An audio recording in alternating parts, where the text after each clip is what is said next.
Last week, I shared with you 5 tools that I regretted buying, and as predicted, most of you could relate. So it only seems fitting that this week I flip that around and I share with you 7 tools I wish I had bought sooner. Previously, I said there's nothing worse than buying a tool just to have it end up sitting in the corner and collecting dust. And I stand by what I said. But a close second is actually the reverse of that. And that's not buying something only to realize later how much time and effort you could have saved had you just bought it. But it's not always about money. Sometimes it's just the fact that you don't know what you don't know. And most of what I know, I've learned from others. That's why I like to talk about topics like these. We can all learn from one another in some way. We just have to be willing to share what we know. So with that said, here's 7 tools I wish I had bought sooner. Number 1 is adhesive-backed sandpaper. This one's more about the technique than the actual tool. What I like to do is cut a strip that's about 12 inches longer than the piece I'm going to be sanding and stick that to a flat surface. What this is going to do is give you a perfectly flat surface to sand things on, and it's stationary. This makes it really easy to sand any small parts, but what I really love to use it for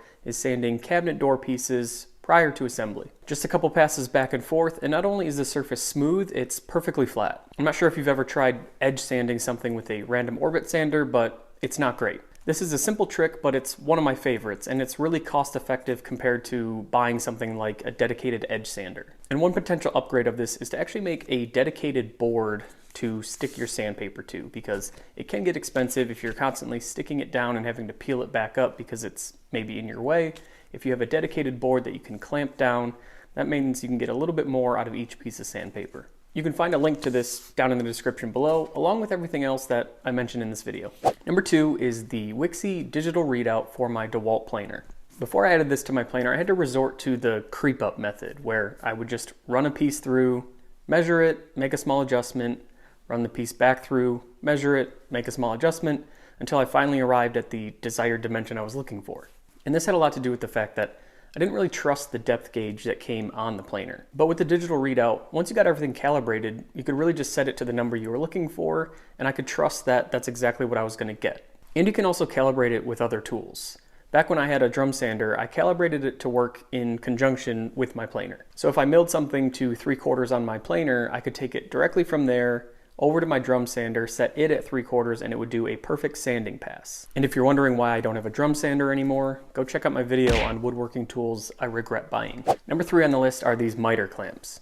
If you do any sort of trim work or any work really involving miters, these things are great. I do a lot of home renovations, which typically includes trim work. And when it comes to casing, I prefer to pre-assemble everything. This allows me to get really tight miters that I can also glue. And that's where these clamps really come in handy. All you have to do is cut your miters, add your preferred glue, and apply the clamps. The clamps have teeth on each side, which bites into each piece and pulls the miter closed. They're not cheap, at about $75 each, but they work great. Number 4 is a high quality cabinet hardware jig. If you install a lot of cabinet pull hardware, invest in a good quality jig. It will save you so much time in the long run. The way I look at it, if I mess up even one cabinet door because I wasn't using a jig, then the jig will pay for itself. The first jig I started with was this one by Craig, which worked great for a while, but definitely has its limitations. But the one I highly recommend is by True Position Tools, and no, this is not sponsored, it's just a great tool. Their jigs are made of all aluminum, they're incredibly quick to set up and very accurate. Jobs that used to take me hours now take me probably less than half the time because of this jig. And be careful when you go to buy one of these, because there's a lot of knockoffs of this exact same design, but they're not all built with the same quality. Number 5 is this Milwaukee driver.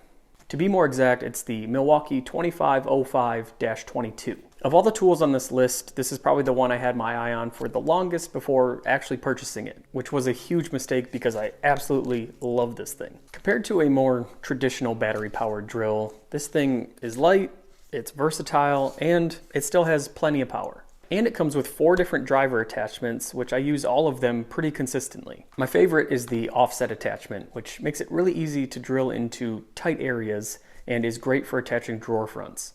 I honestly don't think I can say enough good things about this drill. It was definitely one of my favorite purchases from last year.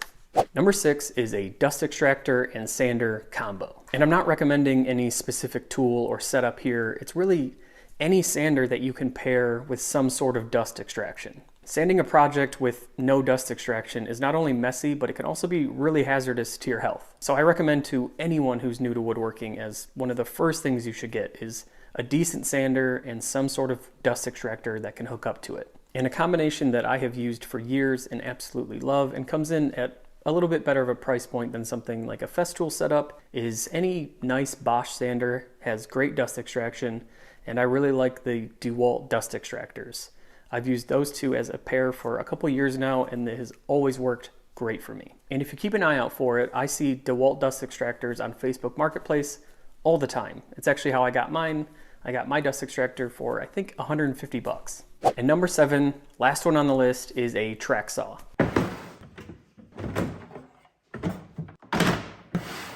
If you have followed me for any amount of time, I'm sure this one comes as no surprise. This tool quickly became one of my absolute favorites due to its versatility and ease of use, and it's something I recommend to almost everybody. I am a huge fan of Makita's lineup of track saws, and those are the ones I recommend to anyone that's looking to get into a track saw at a decent price point and get a really good saw. But really, any track saw can have a major impact in your shop. And I know I'm going to get the question of, why not just use a circular saw and a straight edge? And I can answer that very easily.